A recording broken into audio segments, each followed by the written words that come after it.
Hey everyone, welcome back to my channel, or welcome if you are new. Today is November TBR day, and I'm always super excited to pick out my TBR for the coming month and kind of just see what I end up with. And today we are going to once again be using our TBR Pumpkin. This is the last time you will see the TBR Pumpkin making an appearance for this year, but thought it'd be fun to do at least one more time. My October TBR was absolutely fabulous. I can't wait to go over that with you on how the books were and my wrap up for October. So hopefully November will be just as good. So let's go ahead and pick some prompts. All right. And I have a couple stuffed together as per usual. Let's see.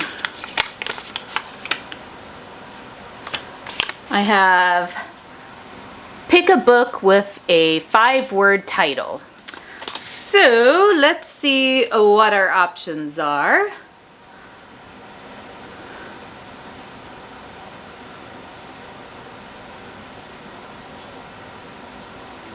All right, so The Night and the Moth by Rachel Gillig, that has 5 words, and I just finished One Dark Window and Two Twisted Crowns, and they were amazing. So this would be a nice option.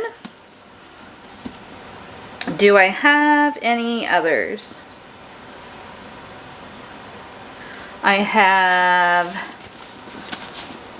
The Shadow of the Gods by John Gwynne, and I just finished up the Echo Saga, so I would be okay with starting a new like epic fantasy.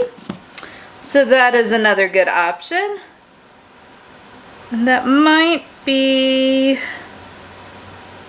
all, unless I happen to have an arc.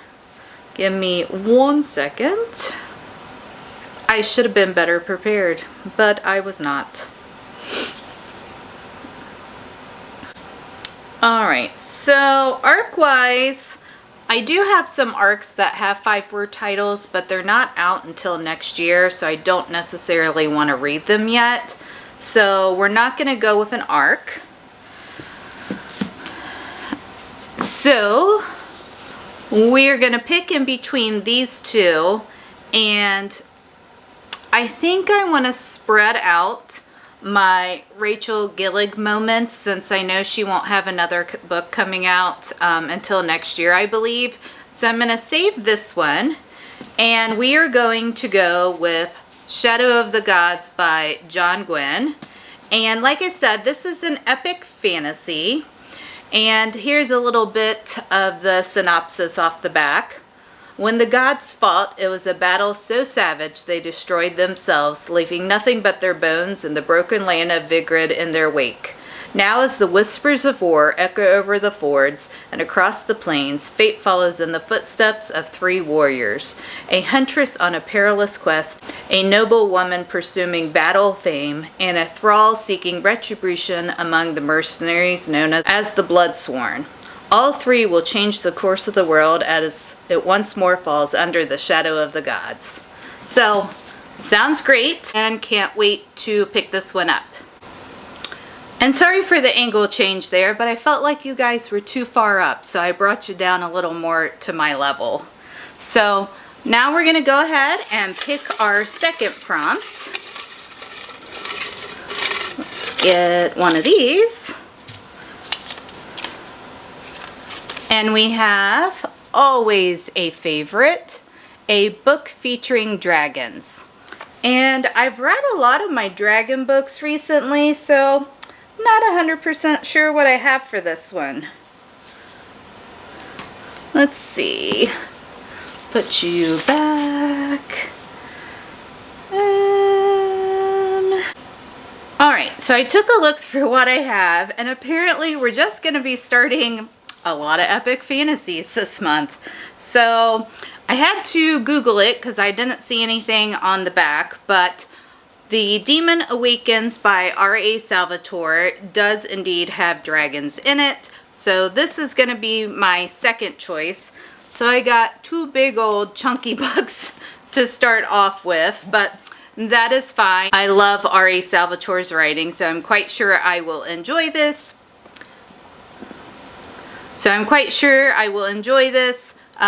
Just some chunky books so far.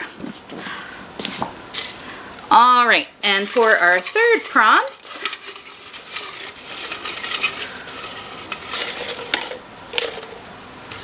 we have pick a new release. So that would basically be anything that's come out this year. I do have The Night and the Moth. I also have Immortal Consequences. A Theory in Dreaming. Oh, here's what I'm going to do for the new release. Now, technically, this new release is not out yet, but it will be out in November. And I wanted to get to it because it's one of my NetGalley arcs, and it sounds like it's going to be really, really good. All right, so our third pick is going to be I, Medusa, and that is by Ayana Gray, and it comes out on November 18th, and this is a Medusa retelling, and I just love anything like Greek or Roman god inspired, and this looked like a really interesting take on it. And here's a little bit of the blurb. A young woman named Medi leaves her island home to become Athena's priestess. But after catching Poseidon's attention, she transforms into Medusa and embraces her power as a vigilante. So it's basically a Medusa retelling with a twist. I think with this, Medusa isn't going to end up being like a villain. So it'll be interesting to see what this author's take on it is. So we're going to do that for book number 3.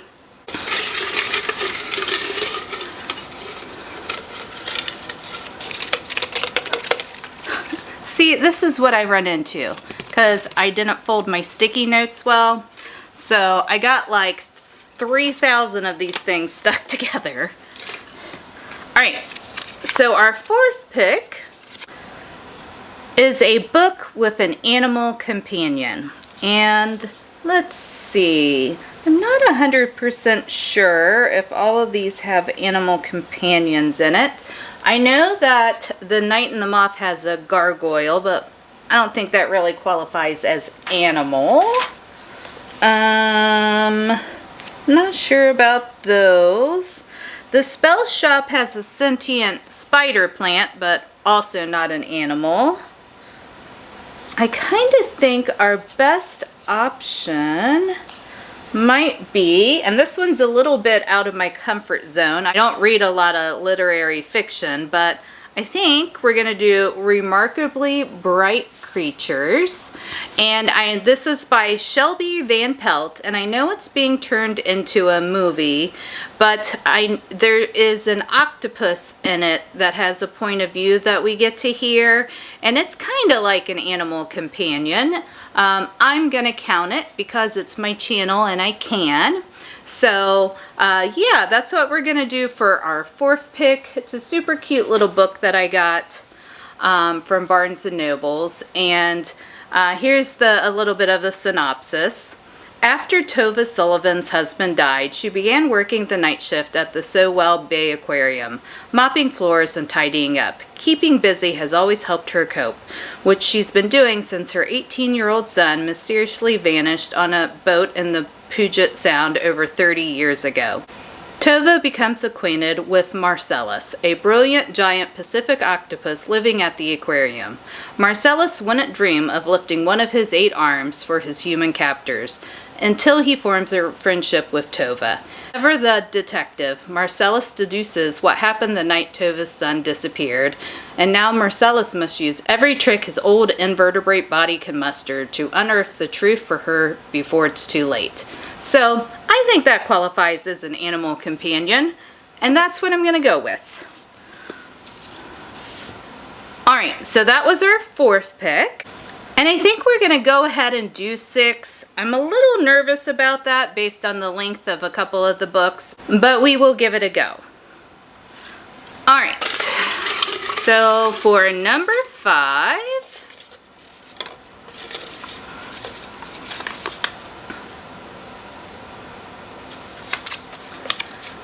we have a book with a holiday setting or theme.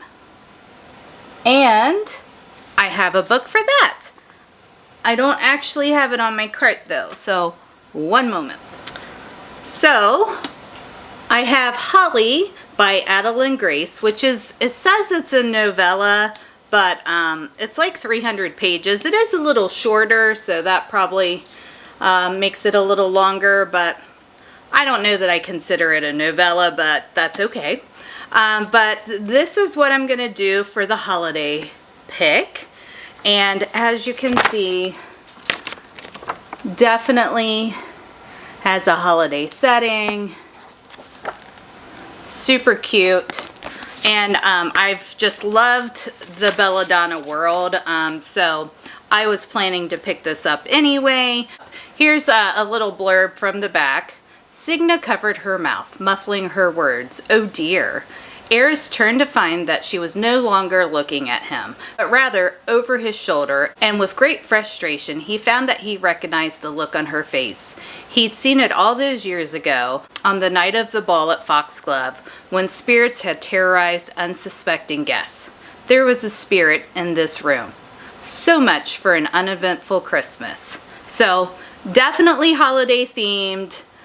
I am sure I'll love this one, and happy to have it on my TBR. And that was our 5th pick, so we're gonna do one more.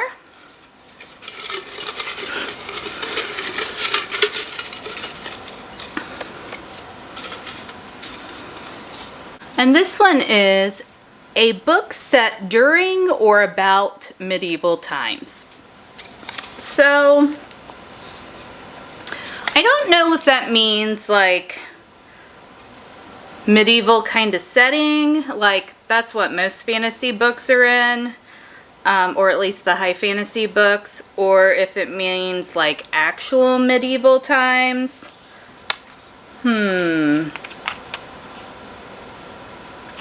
So I think The Night and the Moth would work for this.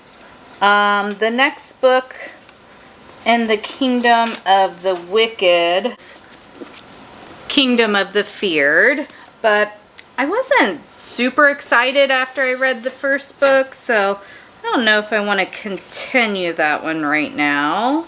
So I think, even though I had said I was going to try to spread it out, we're just going to go ahead and do The Night and the Moth. I know I'll like this one. I've heard nothing but good things, and I'm really interested to kind of hear about the gargoyle little friend that's in here. So we're just going to go with this one instead. All right, and that is all the books we're going to pick this month. Just to kind of recap, for a book during medieval times, we picked The Night and the Moth by Rachel Gillig. A book with a holiday setting, we did Holly by Adeline Grace. A book with an animal companion, Remarkably Bright Creatures by Shelby Van Pelt. A book with a dragon, we are doing The Demon Awakens by R.A. Salvatore.